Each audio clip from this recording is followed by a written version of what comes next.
Comrade जी, आज किसानों ने ट्रैक्टर परेड किस लिए करी, क्या कारण था?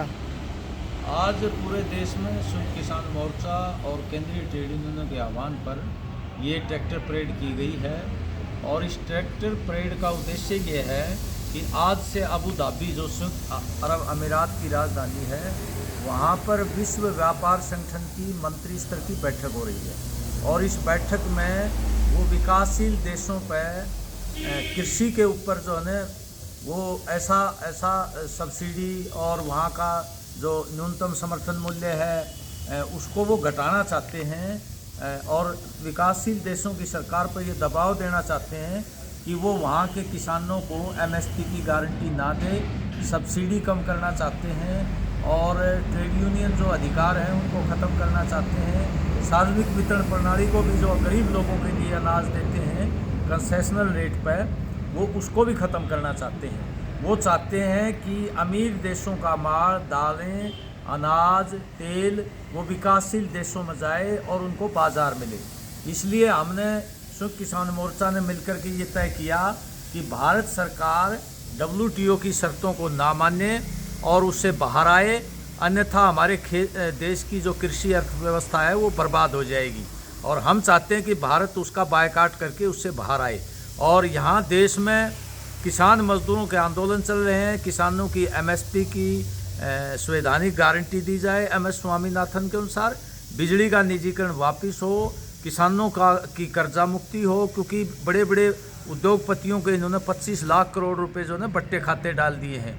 और 60 साल के बाद 10,000 पेंशन हो किसान मजदूर की, वो भी देश के लिए उत्पादन करते हैं। और साथ में सभी महकमों में जो खाली पद पड़े हैं सेंटर के महकमों में, राज्य सरकारों के, वो भरे जाएं, पुरानी पेंशन बहाल हो, कर्मचारियों का वेतन विसंगति दूर हो, न्यूनतम वेतन 26,000 रुपये हो। और जो मजदूरों के जो ट्रेड यूनियन कानून ख़त्म करके 4 कोड लाए हैं उनको समाप्त करके पुराने जो कानून हैं वो बहाल किए जाएं। और जो अग्निपथ योजना लाई है केंद्र सरकार सेना में, उसको रद्द किया जाए और नियमित भर्ती की जाए सेना में। इन मांगों को लेकर सार्वजनिक क्षेत्र का निजीकरण ना किया जाए। इन मांगों को लेकर के आज पूरे देश में किसानों ने जगह जगह ट्रैक्टर मार्च किया है शांतिपूर्ण तरीके से। और हम ये जो किसान आंदोलन चल रहा है, इस पर जो सरकार, हरियाणा सरकार विशेषकर बर्बरता कर रही है ड्रोन से अश्रु गैस छोड़ रही है और रबड़ की गोलियां मार रही है, जिससे 200 से ज़्यादा किसान घायल हो गए हैं। और एक किसान हमारा जो है पुलिस फायरिंग से जो है शहीद हुआ है। हम ये चाहते हैं कि भाई ये जो पंजाब के बॉर्डर में जाके जिस तरह से पुलिस ने फायरिंग की है, उनके खिलाफ उच्च स्तरीय जांच हो और केंद्रीय गृह मंत्री और हरियाणा के मुख्यमंत्री और हरियाणा के गृह मंत्री पर मुकदमा चले 302 के तहत। शुभकरण सिंह जो हमारा एक नौजवान किसान था, उसको पुलिस फायरिंग में उसकी एक तरह से हत्या कर दी गई। दोषियों को कड़ी सज़ा मिले, उसके परिवार को 1 करोड़ रुपए मिले। और इन तमाम मांगों के लिए हम 14 मार्च को जो रामलीला ग्राउंड में पूरी राष्ट्रीय महापंचायत हो रही है किसान मजदूरों की, पैदल जत्थे चला करके उसमें शामिल होंगे।